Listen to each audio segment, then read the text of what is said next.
우리가 이 신앙생활을 할 때 잘못된 신앙생활은 신앙생활의 동력을 잃어버리게 만듭니다.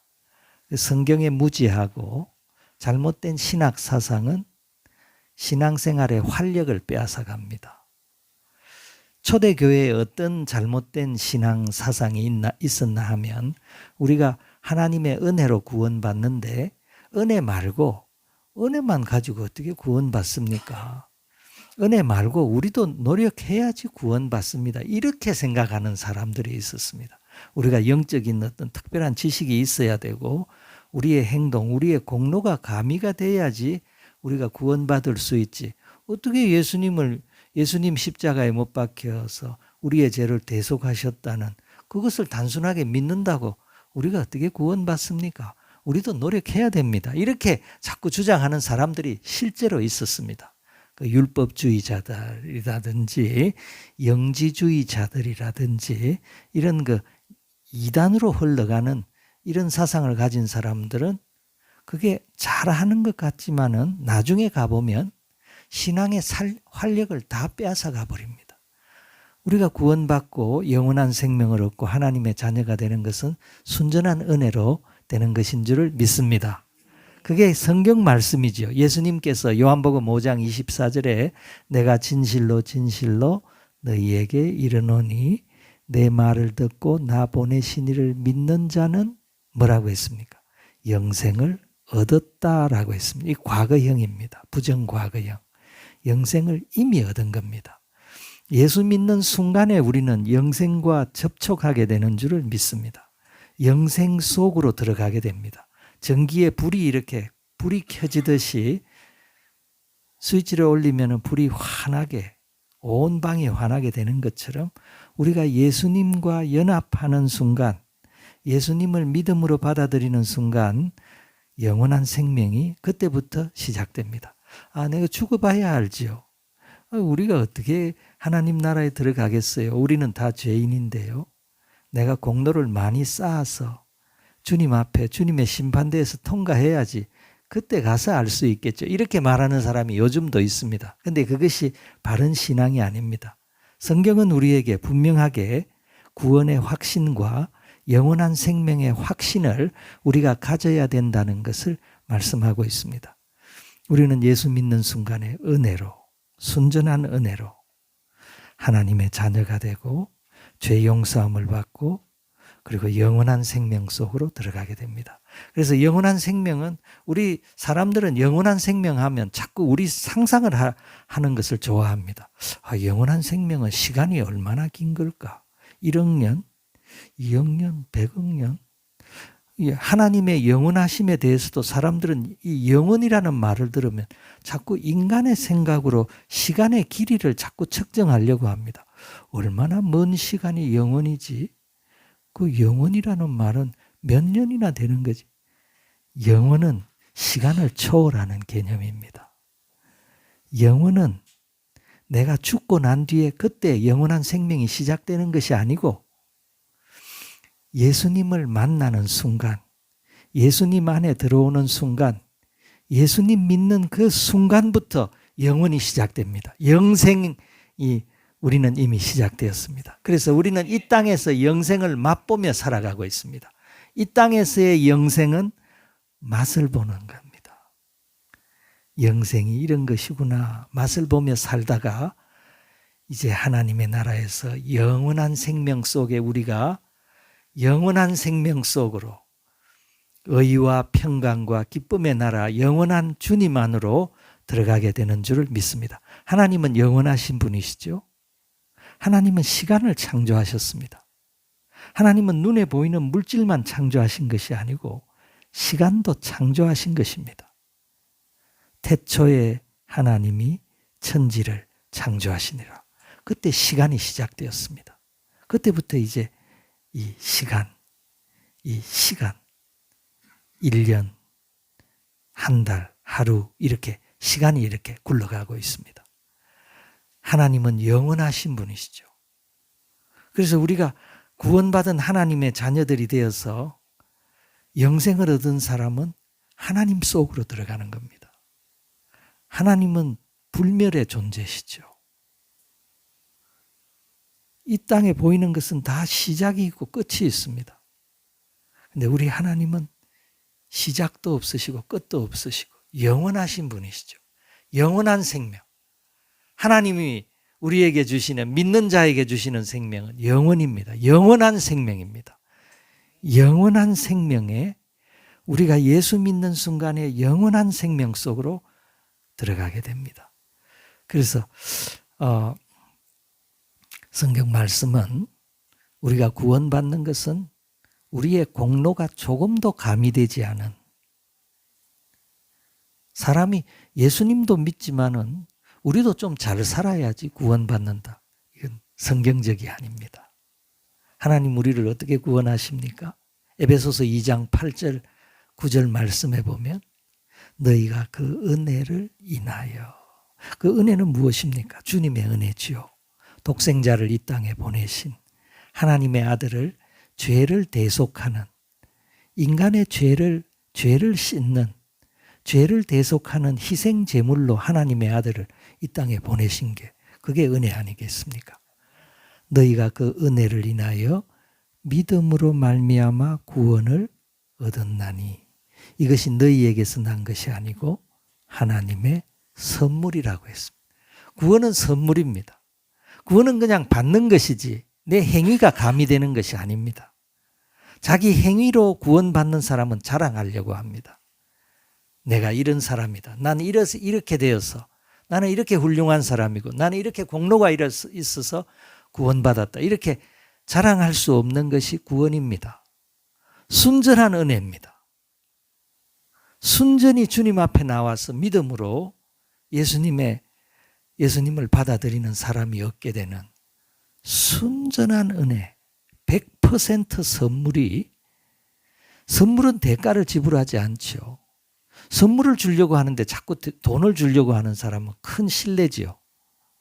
이거 선물입니다. 그거 얼마짜린데요? 얼마짜린데? 이렇게 묻는 사람은 실례 아닙니까? 하나님 우리에게 선물을 주시는데 우리의 노력으로 내가 뭘 좀 해야지, 내가 뭐 특별한 지식이 있고 내가 특별한 어떤 공로가 있고 내가 어떤 행위로 구원받으려고 하는 사람은 이게 하나님 앞에 큰 잘못을 범하는 겁니다. 하나님은 우리를 그렇게 구원하시지 않습니다. 우리는 그 은혜를 믿음으로 100% 믿음으로 우리는 구원받습니다. 그래서 아무도 자랑하지 못한다고 했습니다. 우리는 늘 겸손하게 주님만 찬송해야 됩니다. 주님만 자랑하고 나 같은 죄인을, 나같이 부족한 사람을 하나님이 이렇게 구원하셨습니다. 이렇게 하는 것이 간증이죠.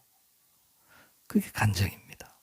주님이 하신 것, 주님이 이루셨습니다. 우리는 그런 믿음으로 우리는 살아가고 있습니다.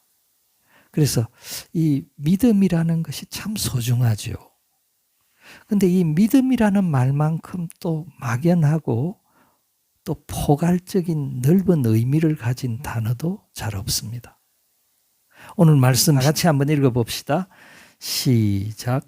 내가 하나님의 아들의 이름을 믿는 너희에게 이것을 쓰는 것은 너희로 하여금 너희에게 영생이 있음을 알게 하려 함이라.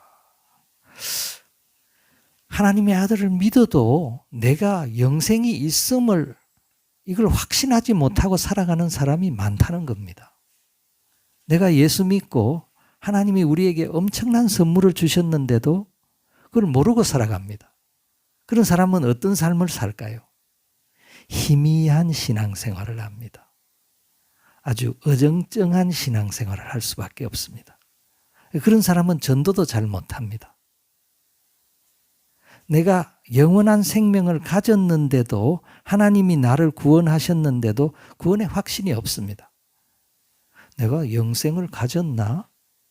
하나님이 나에게 영원한 생명을 주셨다고 하는데 그게 사실일까?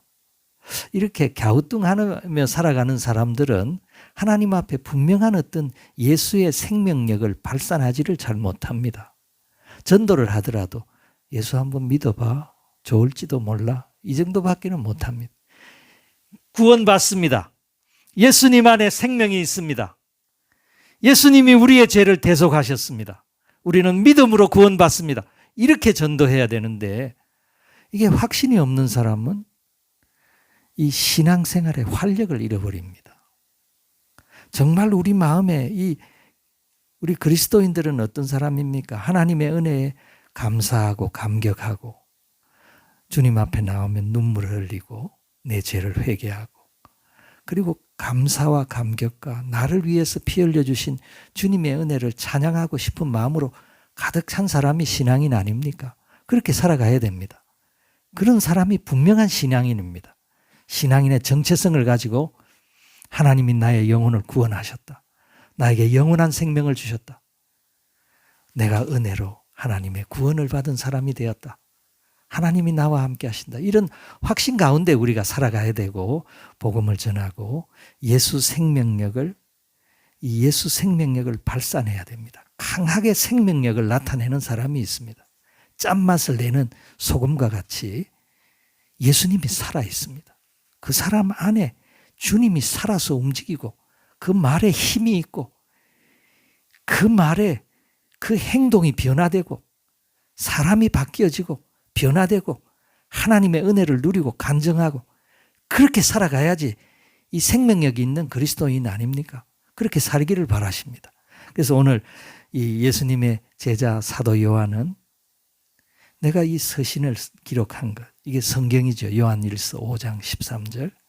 내가 이걸 기록한 이유는 너희에게 하나님의 아들의 이름을 믿는 너희에게 영생이 있음을 알게 하려 합니다. 영원한 생명을 가진 존재들이 되었다.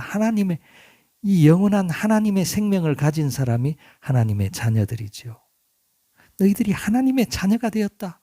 그것을 밝히 알게 해주려고 이 성경을 기록을 하고 있습니다. 그래서 우리는 이 믿음의 확신, 영생의 확신, 구원의 확신을 가지고 이 세상을 향해서 복음의 빛을 강하게 발하는 저와 여러분이 되시기를 바랍니다. 오늘 이 예수님께서 우리에게 영원한 생명을 주셨는데 이 오늘 말씀에 보면 예수님을 믿는다라는 말과 예수님 하나님의 아들 예수님이 우리 마음에 있다 하는 말은 같은 말이라고 표현을 하고 있습니다. 오늘 12절 말씀을 다 같이 한번 읽어봅시다. 12절에 뭐라고 말했습니까? 시작. 아들이 있는 자에게는 생명이 있고 하나님의 아들이 없는 자에게는 생명이 없느니라. 하나님의 아들이 있는 자, 이 말은요, 다르게 말하면 하나님의 아들을 믿는 자, 그 말과 같은 말입니다. 하나님의 아들을 정말 믿게 되면 그 사람도 모르게 그 사람 마음 깊은 가장 중요한 자리, 그 마음의 가장 안쪽에 주님이 자리를 잡게 됩니다. 그 사람이 주님을 향해서 마음의 문을 활짝 열게 됩니다. 그리고 주님을 모시게 됩니다. 주님은 우리 마음 가장 깊은 곳에 가장 거룩한 장소에 주님이 우리에게 임하십니다. 이게 믿는 사람, 정말 예수님을 믿게 되면 그분이 하나님의 아들이심을 우리가 받아들이게 됩니다. 아, 저분이 하나님의 아들이시다. 저분이 나를 구원하실 구세주이시다. 예수님이 하시는 모든 말씀은 진리이시다. 그게 믿어지는 겁니다. 그게 믿어지는 사람은 어떻게 하겠습니까? 그분을 향해서, 하나님의 아들을 향해서 마음의 문을 열게 됩니다. 그리고 주님을 영접하고 주님께서 그 사람과 함께 하시고 그 사람은 주님을 모시고 살아갑니다. 그 사람이 하나님의 아들이 있는 자입니다. 하나님의 아들이 있는 사람은 하나님의 아들을 정말 믿는 사람입니다. 예수님을 모시고 그분께 마음으로 경배를 합니다. 마음의 가장 소중한 마음의 가장 중요한 자리에 그분을 모시고 살면서 그분을 바라보고 그분을 주시합니다. 그분이 하신 말이 진리인 것을 그 사람은 믿습니다. 그분을 따라갑니다. 그분의 하나님의 말씀이 그 사람 안에 있습니다. 이 플라톤이라고 하는 철학자는, 이 헬라 시대에 살았던 철학자는 소크라테스의 제자였습니다. 이 소크라테스라는 이 사람이 유명한 철학자이죠. 근데 사람들은 이 플라톤 안에는 소크라테스가 있다 이렇게 표현을 했습니다. 플라톤이라는 제자가 얼마나 훌륭한 제자였나 하면 그 스승인 소크라테스가 저 사람 안에 있다 이렇게 사람들이 표현할 정도였다고 합니다. 어떻게 하면 그렇게 됩니까? 이 플라톤은 스승을 존경하고 스승의 사상과 정신을 그대로 그 마음에 품으려고 했고 스승을 따라갔습니다. 스승의 가르침을 늘 연구하고 스승의 이 교훈이 플라톤 안에 가득했습니다. 그 플라톤 안에는 소크라테스가 있었습니다. 오늘날 그리스도인 안에는 예수님이 안에 거하십니다. 그렇죠? 예수님 우리 안에 거하십니다. 우리는 예수님을 사랑합니다. 예수님을 믿고 우리의 전부, 우리 영혼까지 예수님께 의탁합니다. 그리고 예수님의 말씀이 우리를 이끌어 나갑니다. 우리를 변화시키고, 그리고 예수님의 그 말씀이 우리에게 엄청난 영향을 끼칩니다. 우리를 일으키고 새롭게 하고 강하게 하고 변화시키고 약한 자를 강하게 하고 힘있게 하고, 우리가 늘 예수님께 주목합니다. 이런 사람은 플라톤이 소크라테스를 그 안에 가지고 있는 것보다 더한 제자입니다. 우리는 예수님이 우리 안에 있어야 됩니다.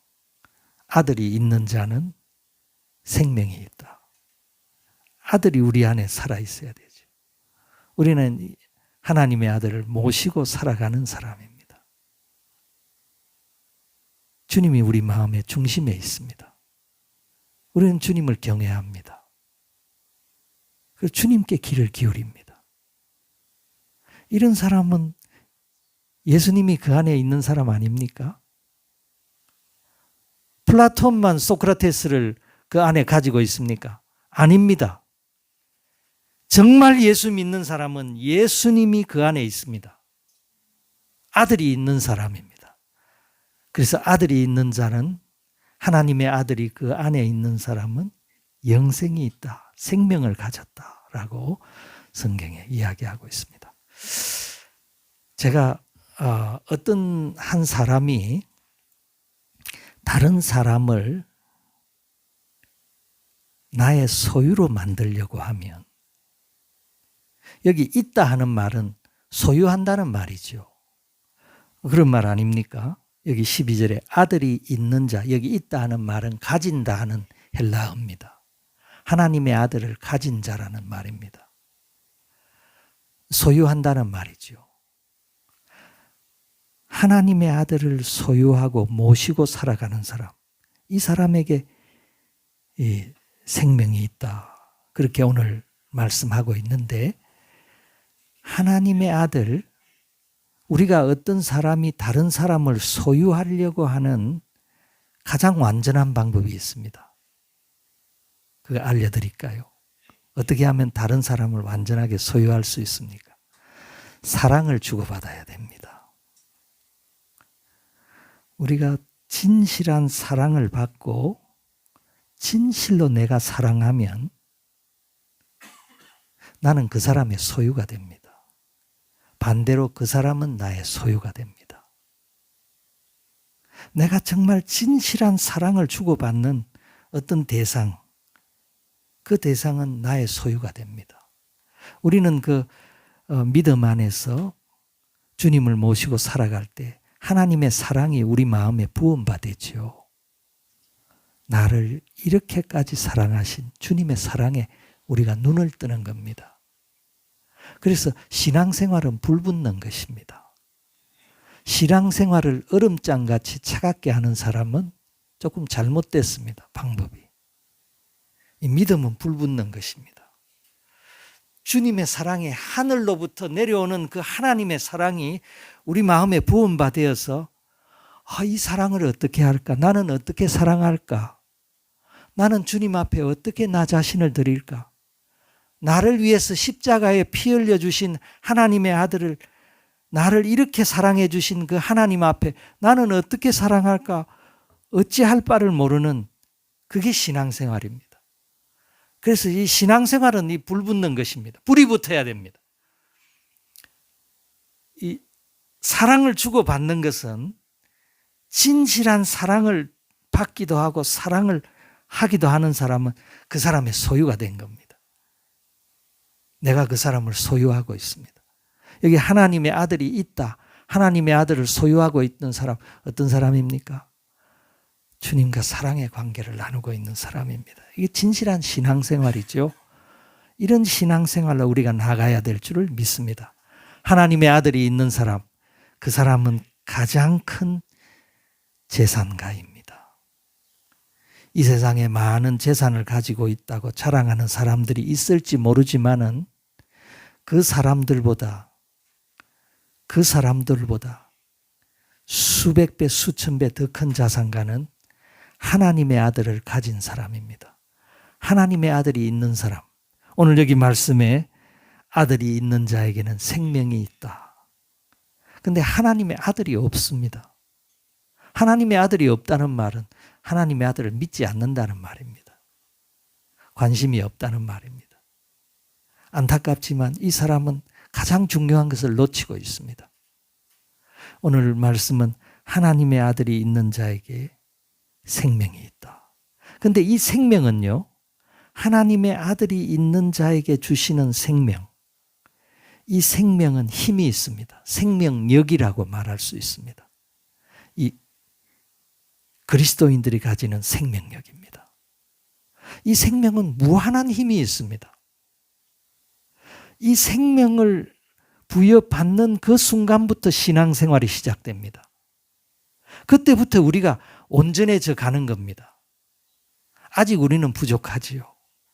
아직도 많은 허물이 있고 주님 앞에 나올 때마다 회개하고 돌이키고 그렇게 할 수밖에 없지만 이 생명의 씨앗을 가진 사람은 희망이 있습니다. 이게 사람을 변화시킵니다. 이게 우리를 강하게 합니다.